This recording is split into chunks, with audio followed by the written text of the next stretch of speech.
بسم الله الرحمن الرحيم. الحمد لله ثم الحمد لله. الحمد لله حمدا يوافي نعمه ويكافئ مزيده.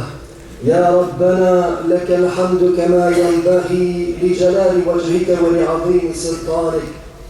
سبحانك اللهم لا أحصي ثناء عليك أنت كما أثنيت على نفسك، وأشهد أن لا إله إلا الله وحده لا شريك له، وأشهد أن سيدنا محمدًا عبده ورسوله وصفيه وخليله، خير نبي أرسله الله إلى العالم كله بشيرا ونذيرا.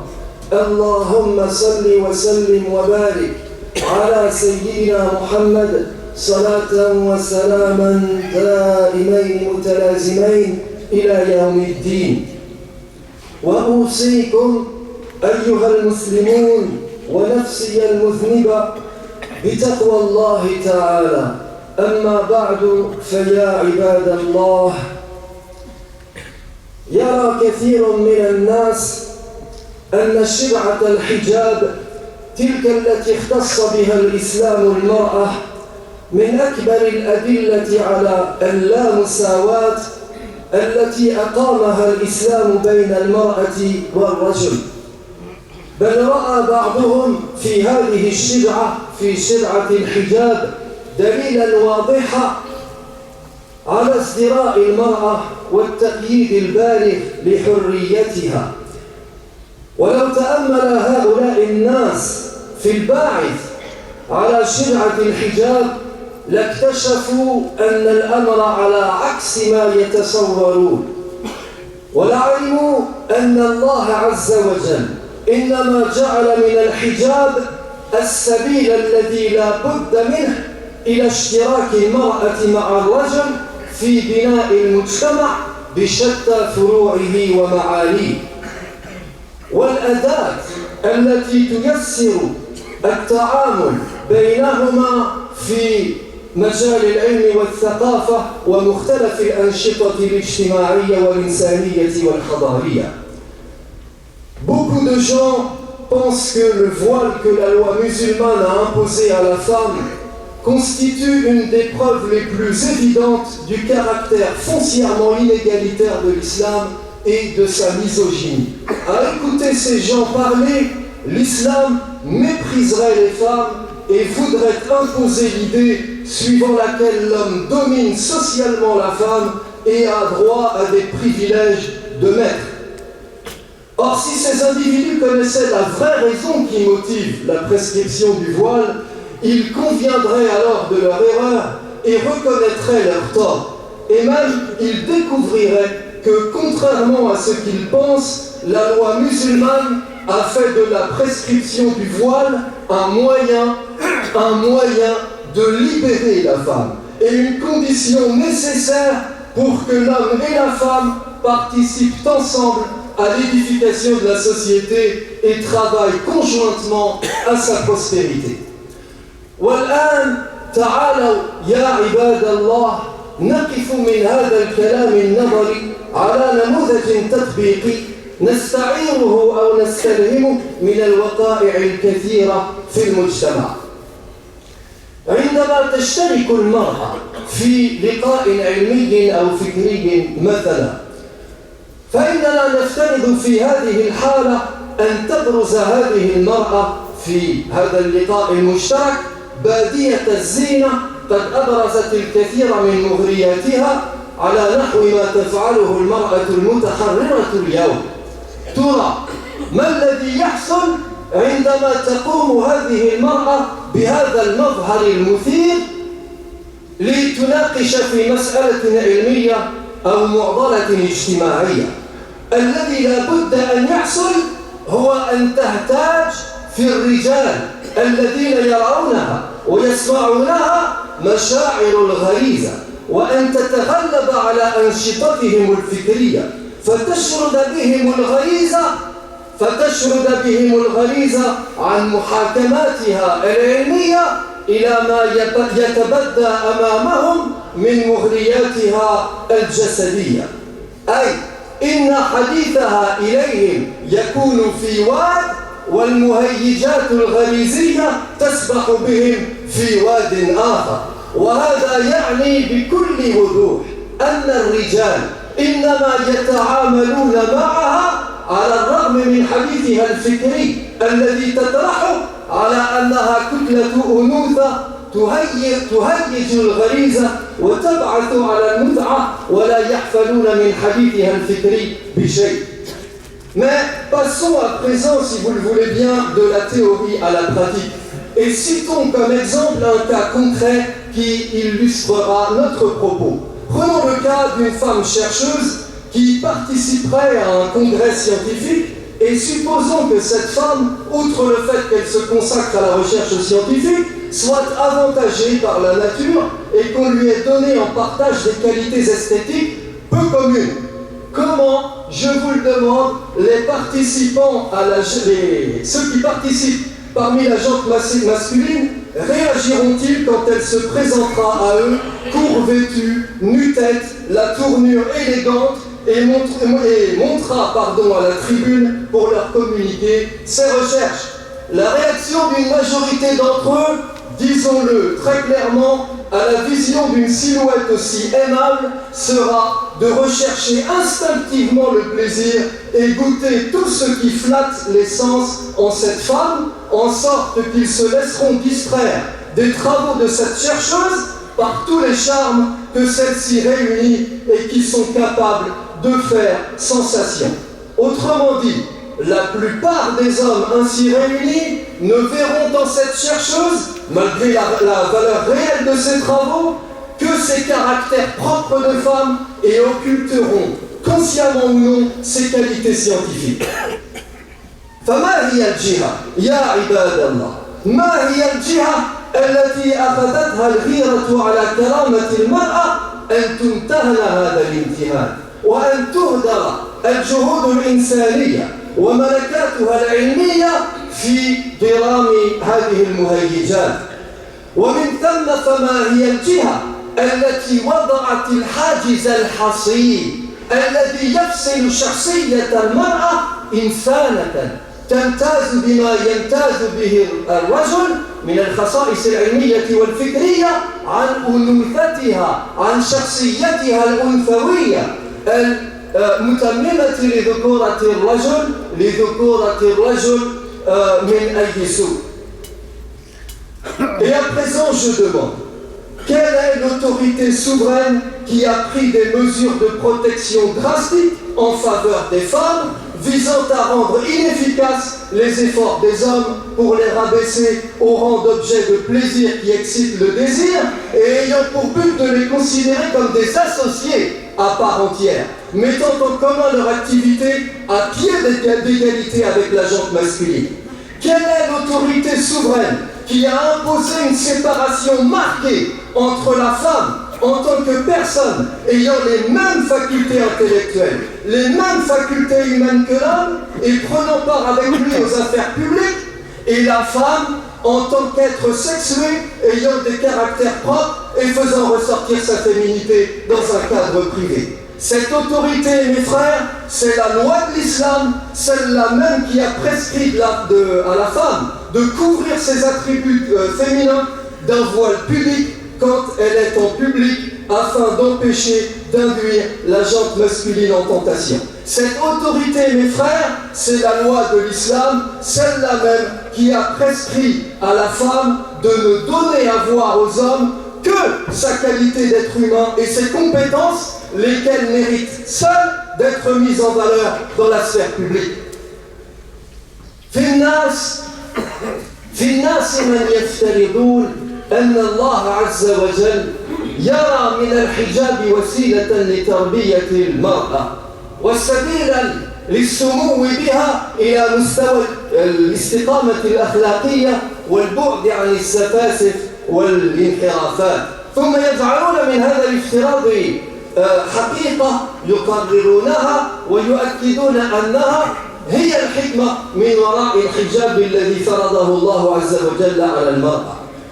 ثم إنهم ما يلبثون أن ينتقدوا هذه الحكمة ويطيل الحديث في بيان عدم وجود أي علاقة بين التربية النفسية التي تنبع من الذات وبين شكل أو نوع الثياب التي يرتديها الإنسان.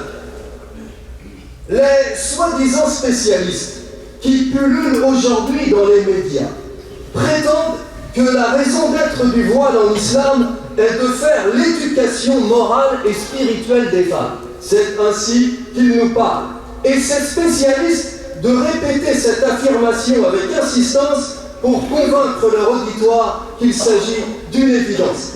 Puis ces mêmes spécialistes de contester ensuite l'idée que le voile puisse faire l'éducation de qui que ce soit et d'affirmer qu'un morceau d'étoffe n'a jamais éduqué personne et qu'il n'y a aucun rapport entre l'éducation qui vient du fort intérieur et le type de vêtements que l'on porte. ونحن نقول صحيح أن التربية تنبع من الباطن وما كان لشكل الثياب أو نوعها أن يقوم مقام التربية ومناهجها ولكن من الذي قال لكم من علماء الشريعة الإسلامية أن الحجاب إنما شرع ليكون ضابط خلق أو أداة تربية سلوكية للمرأة؟ وفي أي نص من النصوص وفي أي مصدر من المصادر الشرعية عثرتم على نص يؤكد ذلك؟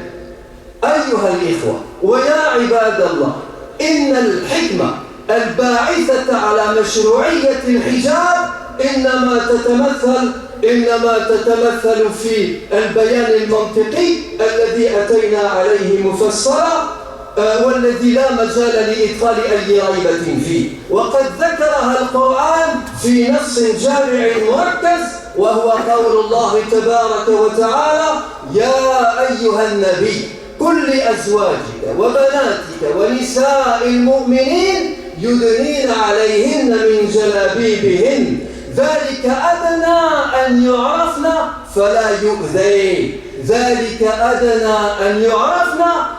يؤذين فتلك هي الحكمة يا عباد الله. فهل قرأتموها وهل وقفتم بأي تدبر عندها؟ الحكمة أن تختفي المثيرات الجنسية والمفاتن الغريزية من أبصار الرائين والناظرين إليها من الرجال، فلا يبصر من المرأة إلا شريكة لهم في الخدمات والجهود الإنسانية، ما دام المجال الذي يتم فيه التلاقي بينهما بين الرجل والمرأة مجالا اجتماعيا يتداعى فيه الجميع إلى التعاون في بناء المجتمع وإقامة دعائمه الحضارية. On répondra à ces pseudo-spécialistes. Exact, messieurs. Jamais un morceau d'étoffe n'a éduqué personne. Exact. Il n'y a aucun rapport entre l'éducation d'un individu et le type de vêtements qu'il porte. Mais qui a dit que la raison d'être en islam du voile était de faire l'éducation morale et spirituelle des femmes? Certainement pas les savants de l'islam. Dans quelle source de la loi musulmane avez-vous trouvé que la prescription du voile en islam était motivée par cette raison? Certainement pas dans les textes de la loi que ces mêmes savants lisent et méditent. Non, messieurs, la raison d'être du voile en islam est ailleurs. Apprenez qu'elle réside dans l'explication qu'en donne le verset coranique: ô prophète, dis à tes épouses, à tes filles et aux femmes des croyants de se couvrir de leur voile. C'est pour elles le meilleur moyen de se faire connaître et de ne pas être offensé. Faites attention à cette dernière phrase, mes frères. C'est pour elle le meilleur moyen de se faire connaître et de ne pas être offensé. La voilà la raison. Autrement dit, la raison d'être du voile en islam, c'est de cacher à la vue des hommes les parties du corps de la femme qui éveillent les désirs et ne laisser apparaître de la femme que ses facultés intellectuelles et ses qualités humaines afin qu'on lui reconnaisse intégralement ses droits, qu'on la considère pleinement comme une associée qui travaille à l'œuvre commune et qu'on cesse de la voir comme un objet de plaisir. كثيرا ما يطرح محترف الإساءة إلى الإسلام والذين يضيقون به ذرعا أمثال العبارات التالية: الإسلام كبل المرأة بأثقال الحجاب، الإسلام فرض على المرأة التخلف عندما ألزمها بالإسلام، تقدم المرأة رهن بتحرر المرأة من قيود الحجاب، وهكذا إلى غير نهاية من العبارات المماثلة. وأنا أسألكم يا عباد الله، أصحيح أن الحجاب عاق المرأة عن التقدم؟ هل أصحيح أن الحجاب زجها في سجن الجهالة وفي سجن التخلف؟ وما وجه العلاقة بين هذين الأمرين؟ الجواب الذي يمليه الفكر الموضوعي المتحرر من الأسبقيات أنه لا تبدو أي علاقة بين الحجاب الذي فرضه الله عز وجل وبين التخلف، كما أنه لا تبدو أي علاقة بين الحجاب والتقدم. لم يكن يوم شكل الثياب أو نوعها، لم يكن يوم شكل الثياب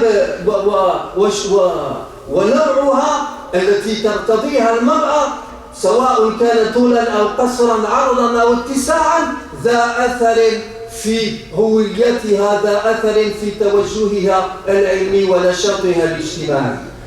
في عمق البلدان العربية والإسلامية، في عمق بلادنا العربية والإسلامية وغير البلاد العربية والإسلامية، نساء متحجبات بلغنا الذروة في الاختصاصات العلمية المتنوعة. فهل أهدر حشمتهن التي استجبنا فيها لحكم الله، هل أهدرت حشمتهن كل ما قد شهد لهن به مجتمعاتهن من الامتياز العلمي ومن السبق الحضاري ومن النشاط الاجتماعي؟ فتحولنا خلال لحظة، تحولنا في لحظة سحرية عجيبة إلى جاهلات، إلى رجعيات، إلى متخلفات بسبب لبس الحجاب. من الذي يعقل هذا؟ Les fabricateurs de fausses idées sur l'islam susurrent à l'oreille du peuple: le voile incarne le passé et la régression. Je les cite. L'évolution des femmes dépendra de leur capacité à s'affranchir du voile, et autres formules du même acabit. Et je demande, est-il vrai, mes frères, que le voile empêche les femmes de s'émanciper et les oblige à rester dans l'ignorance et dans le passé? La seule réponse que donnera l'individu objectif et dénué de tout préjugé est qu'il n'y a aucun rapport entre le voile et la régression des femmes, pas plus qu'il n'y a de rapport entre le voile et l'évolution des femmes. Il n'a jamais été dit nulle part qu'un morceau d'étoffe, grand ou petit, large ou étroit, pouvait avoir le moindre effet sur la personne qui le porte ou sur son stade de développement mental, ni en termes de régression, ni en termes d'évolution. Pour ne citer qu'un exemple, dans nos sociétés arabes et musulmanes, elles sont nombreuses, les femmes voilées qui, par leurs connaissances approfondies et leurs recherches, contribuent au progrès des sciences. Est-ce que leur choix de se conformer au voile de pudeur que Dieu a prescrit leur ôterait tout d'un coup le mérite que la société leur reconnaissait jusqu'alors et ferait d'elles comme par magie des femmes ignorantes et arriérées? نعم قد يكون هؤلاء الذين يربطون الحجاب بالتخلف إنما يقصدون به حبس المرأة والتضييق عليها فيما يسمى بالحريم، حيث يتجاوز حد الحشمة المفروضة إلى حجب المرأة عن المجتمع بشكل تام وإقصائها عن مجالات العلم والعمل والتعلم. وقد كان فعلا في الناس من يذهب هذا المذهب المتطرف في فهم الحشمة. إننا نقول إن هذا الفهم المتطرف في فهم الحشمة لا شك أنه من شأنه أن يجر التخلف فعلا، ولكنه أيها الإخوة مجانف لميزان الشرع وحكمه. إن حدود الحشمة المفروضة في الإسلام هي التي تتجلى في قول الله عز وجل: ولا يبدين زينتهن إلا ما ظهر منها. والظاهر الطبيعي بدون تكلف هو الوجه والكفان كما قال جماهير العلماء، وما عدا ذلك فمستور بلا حرج.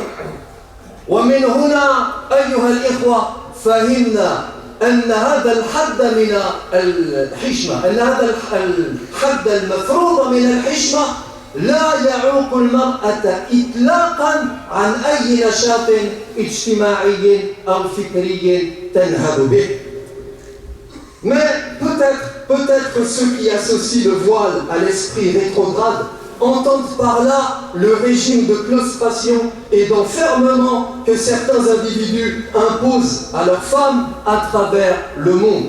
Si c'est le cas, que ces gens sachent que nous sommes d'accord avec eux pour dire que cette façon de concevoir le voile est extrême et excessive, et qu'ils sachent aussi que cette conception des choses est contraire à l'esprit de modération professé par l'islam. Les limites de la décence voulues par le Seigneur sont celles qu'il a édictées dans le Coran en ces termes: dit aux croyantes de ne montrer de leurs atours que ce qui apparaît. Or, ce qui apparaît naturellement, mes frères, n'est autre que le visage et les mains, ainsi que l'explique le prophète sallallahu alayhi wa sallam dans la sunna, et le confirme la majorité des savants de l'islam. Or, il est clair que ces limites de la décence n'empêchent en rien la femme de participer à l'édification de la société et travailler conjointement avec l'homme à sa prospérité. أقول قولي هذا وأستغفر الله لي ولكم فاستغفروه إنه هو الغفور الرحيم.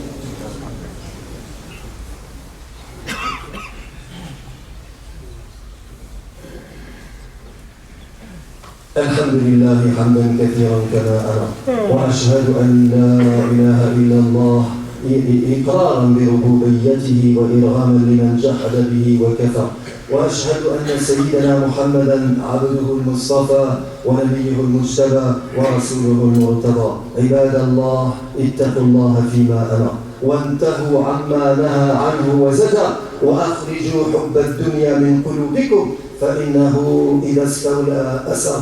واعلموا أن الله أمركم بأمر بدأ فيه بنفسه وثنى بملائكة قدسه، فقال عز من قائل عليما: إن الله وملائكته يصلون على النبي يا أيها الذين آمنوا صلوا عليه وسلموا تسليما. اللهم صل على سيدنا محمد وعلى آل سيدنا محمد كما صليت على سيدنا إبراهيم وعلى آل سيدنا إبراهيم، وبارك على سيدنا محمد وعلى آل سيدنا محمد كما باركت على سيدنا إبراهيم وعلى آل سيدنا إبراهيم في العالمين إنك حميد مجيد. وارض اللهم عن الخلفاء الراشدين ذوي القدر العلي والفخر الجليل أبي بكر وعمر وعثمان وعلي، وعن سائر الصحابة والتابعين ومن تبعهم بإحسان إلى يوم الدين. اللهم اغفر للمسلمين والمسلمات والمؤمنين والمؤمنات